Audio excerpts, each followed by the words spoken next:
Today's Bible reading is 2 Chronicles chapters 29, 30, 31, and John chapter 18, verses 1 through 23. 2 Chronicles chapter 29. Hezekiah was 25 years old when he became king, and he reigned in Jerusalem 29 years. His mother's name was Abijah, daughter of Zechariah. He did what was right in the eyes of the Lord, just as his father David had done. In the first month of the first year of his reign, he opened the doors of the temple of the Lord and repaired them. He brought in the priests and the Levites, assembled them in the square on the east side, and said, "Listen to me, Levites, consecrate yourselves now and consecrate the temple of the Lord, the God of your ancestors. Remove all defilement from the sanctuary. Our parents were unfaithful. They did evil in the eyes of the Lord our God and forsook him. They turned their faces away from the Lord's dwelling place and turned their backs on him. They also shut the doors of the portico and put out the lamps. They did not burn incense or present any burnt offerings at the sanctuary to the God of Israel. Therefore, the anger of the Lord has fallen on Judah and Jerusalem. He has made them an object of dread and horror and scorn, as you can see with your own eyes. This is why our fathers have fallen by the sword, and why our sons and daughters and our wives are in captivity. Now I intend to make a covenant with the Lord, the God of Israel, so that his fierce anger will turn away from us. My sons, do not be negligent now, for the Lord has chosen you to stand before him and serve him, to minister before him, and to burn incense." Then these Levites set to work. From the Kohathites, Mahat, son of Amasai, and Joel, son of Azariah. From the Merarites, Kish, son of Abdi, and Azariah, son of Jehalelel. From the Gershonites, Joah, son of Zemah, and Eden, son of Joah. From the descendants of Elzaphan, Shimri and Jeiel. From the descendants of Asaph, Zechariah and Mattaniah. From the descendants of Heman, Jehiel and Shimei. From the descendants of Jeduthun, Shimei and Uzziel. When they had assembled their fellow Levites and consecrated themselves, they went in to purify the temple of the Lord, as the king had ordered, following the word of the Lord. The priests went into the sanctuary of the Lord to purify it. They brought out to the courtyard of the Lord's temple everything unclean that they found in the temple of the Lord. The Levites took it and carried it out to Kidron Valley. They began the consecration on the first day of the first month, and by the 8th day of the 8th month, they reached the portico of the Lord.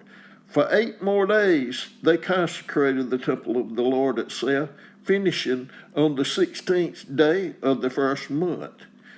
Then they went in to King Hezekiah and reported, "We have purified the entire temple of the Lord, the altar of burnt offering, with all its utensils, and the table for setting out the consecrated bread with all its articles.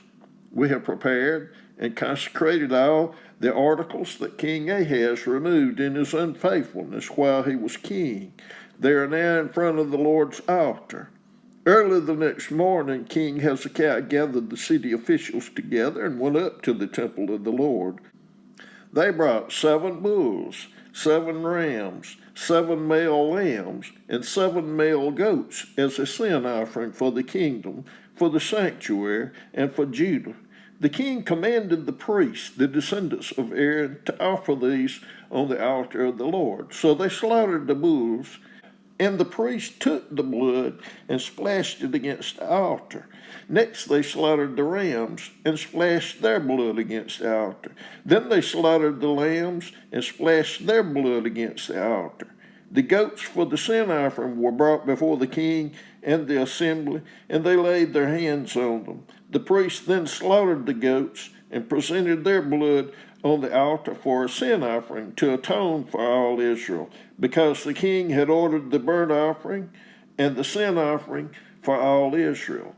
He stationed the Levites in the temple of the Lord with cymbals, harps, and lyres in the way prescribed by David and Gad the king's seer and Nathan the prophet. This was commanded by the Lord through his prophets. So the Levites stood ready with David's instruments, and the priests with their trumpets. Hezekiah gave the order to sacrifice the burnt offering on the altar. As the offering began, singing to the Lord began also, accompanied by trumpets and the instruments of David the king of Israel. The whole assembly bowed in worship while the musicians played and the trumpets sounded. All this continued until the sacrifice of the burnt offering was completed. When the offerings were finished, the king and everyone present with him knelt down and worshipped. King Hezekiah and his officials ordered the Levites to praise the Lord with the words of David and of Asaph the seer. So they sang praises with gladness and bowed down and worshipped. Then Hezekiah said, "You have now dedicated yourselves to the Lord. Come and bring sacrifices and thank offerings to the temple of the Lord." So the assembly brought sacrifices and thank offerings, and all whose hearts were willing brought burnt offerings. The number of burnt offerings the assembly brought was 70 bulls, 100 rams, and 200 male lambs, all of them for burnt offerings to the Lord. The animals consecrated as sacrifices amounted to 600 bulls and 3,000 sheep and goats. The priests, however, were too few to skin all the burnt offerings, so their relatives, the Levites, helped them until the task was finished and until other priests had been consecrated. For the Levites had been more conscientious in consecrating themselves than the priests had been. There were burnt offerings in abundance, together with the fat of the fellowship offerings and the drink offerings that accompanied the burnt offerings. So the service of the temple of the Lord was reestablished. Hezekiah and all the people rejoiced at what God had brought about for his people, because it was done so quickly.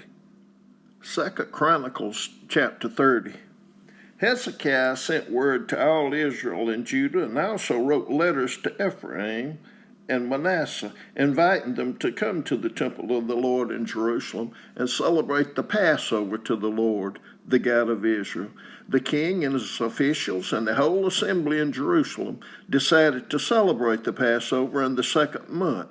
They had not been able to celebrate it at the regular time because not enough priests had consecrated themselves and the people had not assembled in Jerusalem. The plan seemed right both to the king and to the whole assembly. They decided to send a proclamation throughout Israel from Beersheba to Dan, calling the people to come to Jerusalem and celebrate the Passover to the Lord, the God of Israel. He had not been celebrated in large numbers according to what was written. At the king's command, couriers went throughout Israel and Judah with letters from the king and from the officials, which read, "People of Israel, return to the Lord, the God of Abraham, Isaac, and Israel, that he may return to you who are left, who have escaped from the hand of the kings of Assyria. Do not be like your parents and your fellow Israelites. Do not be like your parents and your fellow Israelites who were unfaithful to the Lord, the God of their ancestors, so that he made them an object of horror, as you see. Do not be stiff-necked as your ancestors were. Submit to the Lord. Come to his sanctuary, which he has consecrated forever. Serve the Lord your God, so that his fierce anger will turn away from you. If you return to the Lord, then your fellow Israelites and your children will be shown compassion by their captors and will return to this land. For the Lord your God is gracious and compassionate. He will not turn his face from you if you return to him." The couriers went from town to town in Ephraim and Manasseh, as far as Zebulun, but people scorned and ridiculed them.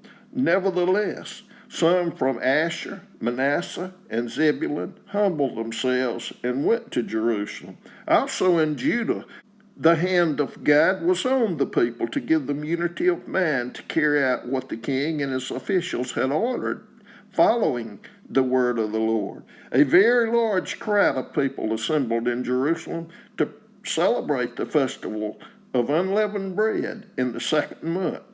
They removed the altars in Jerusalem and cleared away the incense altars and threw them into the Kidron Valley.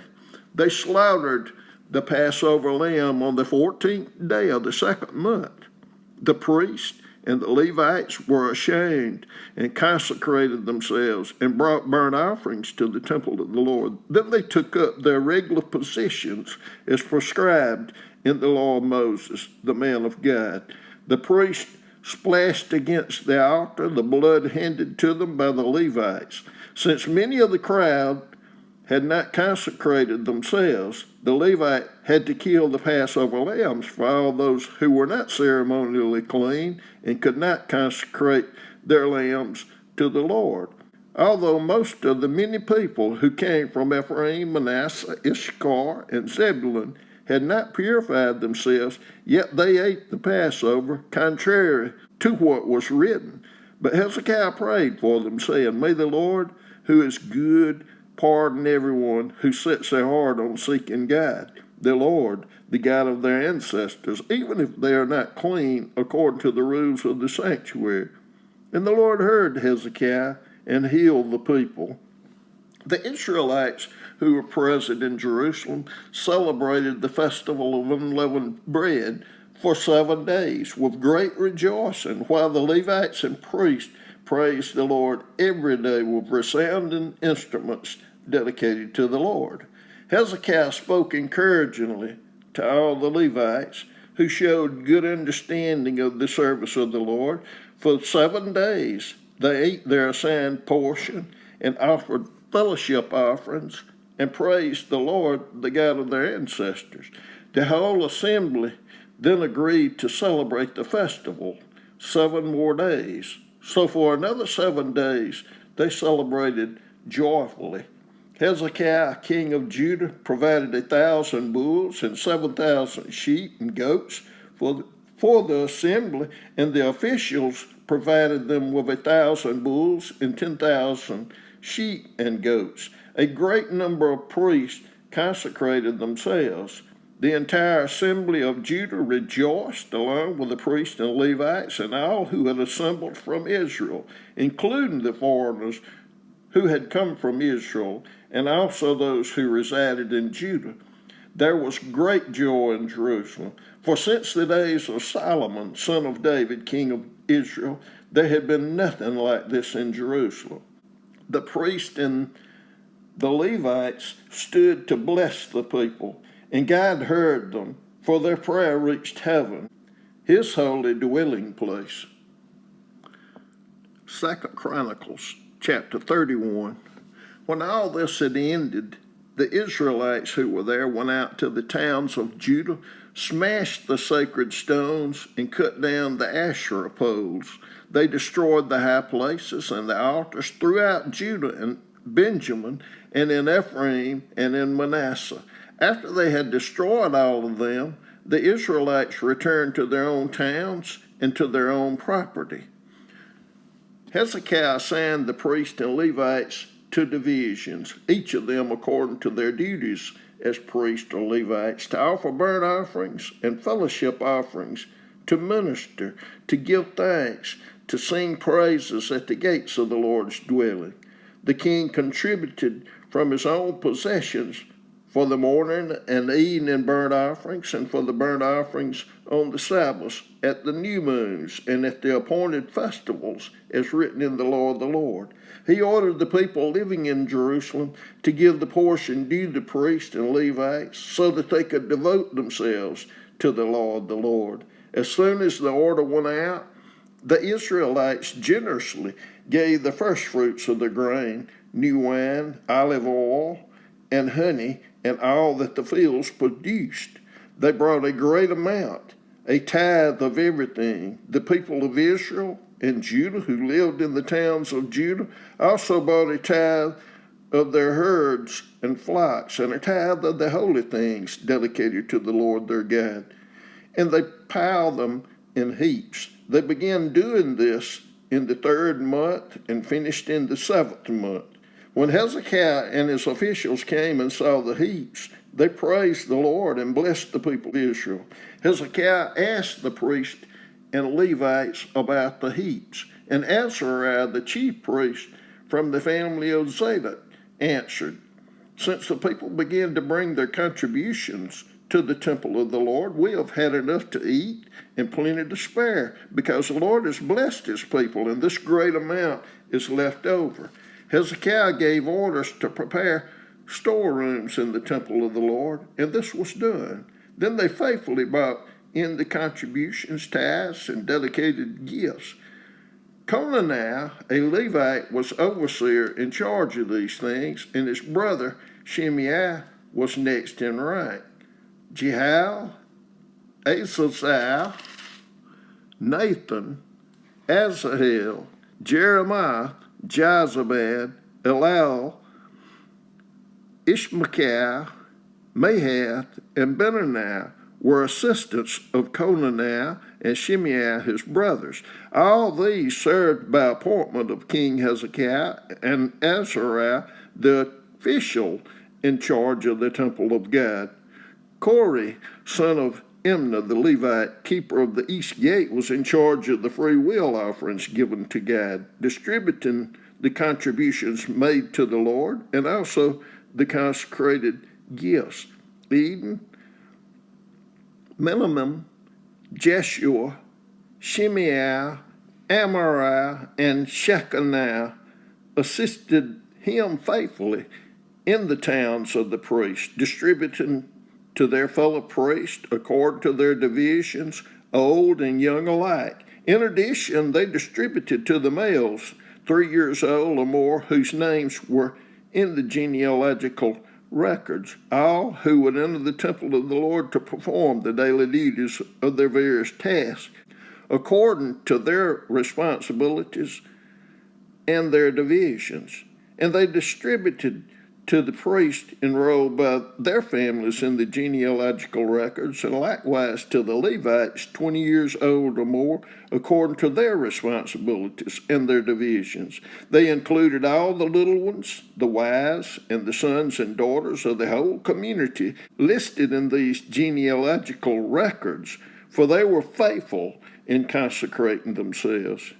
As for the priests, the descendants of Aaron who lived on the farmlands around their towns or in any other towns, men were designated by name to distribute portions to every male among them and to all who were recorded in the genealogies of the Levites. This is what Hezekiah did throughout Judah, doing what was good and right and faithful before the Lord his God, in everything that he undertook in the service of God's temple and in obedience to the law and the commands. He sought his God and worked wholeheartedly, and so he prospered. John chapter 18, verses 1 through 23. When he had finished praying, Jesus left with his disciples and crossed the Kidron Valley. On the other side there was a garden, and he and his disciples went into it. Now Judas, who betrayed him, knew the place, because Jesus had often met there with his disciples. So Judas came to the garden, guiding a detachment of soldiers and some officials from the chief priests and the Pharisees. They were carrying torches, lanterns, and weapons. Jesus, knowing all that was going to happen to him, went out and asked them, "Who is it you want?" "Jesus of Nazareth," they replied. "I am he," Jesus said. And Judas the traitor was standing there with them. When Jesus said, "I am he," they drew back and fell to the ground. Again he asked them, "Who is it you want?" "Jesus of Nazareth," they said. Jesus answered, "I told you that I am he. If you are looking for me, then let these men go." This happened so that the words he had spoken would be fulfilled. I have not lost one of those you gave me. Then Simon Peter, who had a sword, drew it and struck the high priest's servant, cutting off his right ear. The servant's name was Malchus. Jesus commanded Peter, "Put your sword away. Shall I not drink the cup the Father has given me?" Then the detachment of soldiers with its commander and the Jewish officials arrested Jesus. They bound him and brought him first to Annas, who was the father-in-law of Caiaphas, the high priest that year. Caiaphas was the one who had advised the Jewish leaders that it would be good if one man died for the people. Simon Peter and another disciple were following Jesus. Because this disciple was known to the high priest, he went with Jesus into the high priest's courtyard, but Peter had to wait outside at the door. The other disciple, who was known to the high priest, came back, spoke to the servant girl on duty there, and brought Peter in. "You aren't one of this man's disciples too, are you?" she asked Peter. He replied, "I am not."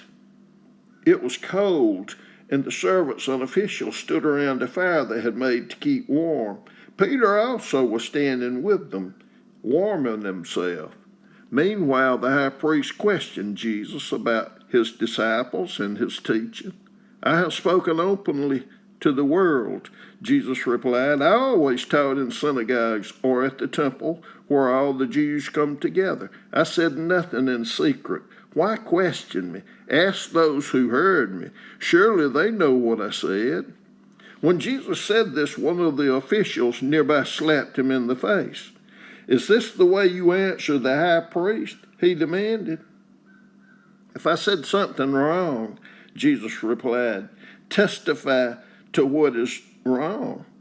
But if I spoke the truth, why did you strike me?"